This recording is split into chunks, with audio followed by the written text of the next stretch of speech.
ও 2-0-2-5 গুজরাট টাইটান্সকে হারিয়ে পাঞ্জাব কিংসের দুর্দান্ত জয়। নরেন্দ্র মোদী স্টেডিয়ামে এক রোমাঞ্চকর লড়াইয়ে পাঞ্জাব কিংস 11 রানে হারাল গুজরাট টাইটান্স-কে, যা তাদের টানা দ্বিতীয় জয়। পাঞ্জাব কিংসের ব্যাটিং দাপট। প্রথমে ব্যাট করতে নেমে পাঞ্জাব দুর্দান্ত পারফরম্যান্স দেখায়, 20 ওভারে 243 রান সংগ্রহ করে। অধিনায়ক শ্রেয়াস আইয়ার সামনে থেকে নেতৃত্ব দেন, মাত্র 42 বলে 97 রান করে অপরাজিত থাকেন।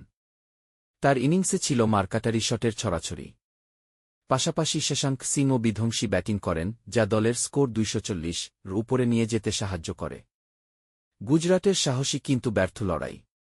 শুভমান গিল ও সাই সুদর্শন শুরুটা ভালো করলেও মাঝপর্বে রান তোলার গতি কমে যায়।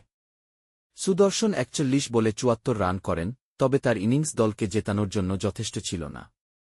গুজরাটের জন্য বড় ধাক্কা আসে 15 ও 16তম ওভারে, যখন মাত্র 13 রান ওঠে, যার ফলে ম্যাচ পাঞ্জাবের দিকেই চলে যায়। ম্যাচের টার্নিং পয়েন্ট বিষ্ণু বিজয় কুমারের দুর্দান্ত ওভার। পাঞ্জাব কিংসের ইম্প্যাক্ট প্লেয়ার বিষ্ণু বিজয় কুমার 15তম ওভারে দারুণ বোলিং করেন। তার ওয়াইড ইয়র্কারগুলো গুজরাটের ব্যাটসম্যানদের বিপাকে ফেলে দেয়, যার ফলে শেষ দিকে রান রেট বেড়ে যায় এবং পাঞ্জাবের জয় নিশ্চিত হয়। ম্যাচের হাইলাইটস: শ্রেয়াস আইয়ার, অধিনায়কোচিত 97, দলের বড় স্কোরের ভিত্তি করেন। সাই সুদর্শন 74 রান করে শেষ পর্যন্ত লড়াই চালান।